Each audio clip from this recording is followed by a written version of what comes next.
जिज्ञासा के साथ छात्र ही रहेंगे। प्रत्येक प्राणी छात्र ही रहता है। और यहाँ पर उपस्थित हमारे दादाजी मैथिली शरण गुप्त के इस जयंती समारोह में पधारे दूर दूर से और दिल्ली से आए हुए सभी महानुभाव।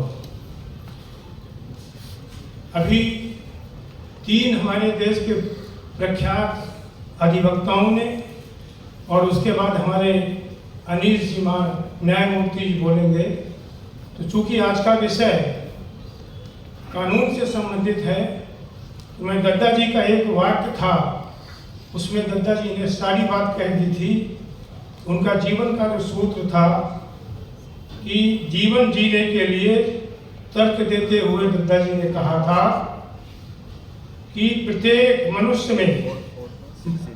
मनुष्य को समझ लेना चाहिए कि धन, संपत्ति, वैभव, सुख सब तुच्छ वस्तु है। ये दद्दा जी का वाक्य था। और हम सबके साथ ईश्वर है। क्योंकि हमारे न्यायपालिका में हम ईश्वर की शपथ लेकर गीता में हाथ रख करके ये शपथ लेते हैं कि जो कहेंगे सच कहेंगे। लेकिन दद्दा जी ने अपने जीवन वाक्य में ये जो एक अपना मूल सूत्र वाक्य दिया है, उसमें उन्होंने कहा कि हम सबके साथ ईश्वर है और हम सब अनाथ न होकर सनाथ हैं। तो अभी मैं अश्विनी जी मेरे, चूँकि हम लोग बहुत काम करते हैं मिल करके, और आदरणीय जैन साहब ने जो दोनों के बीच में एक कानूनी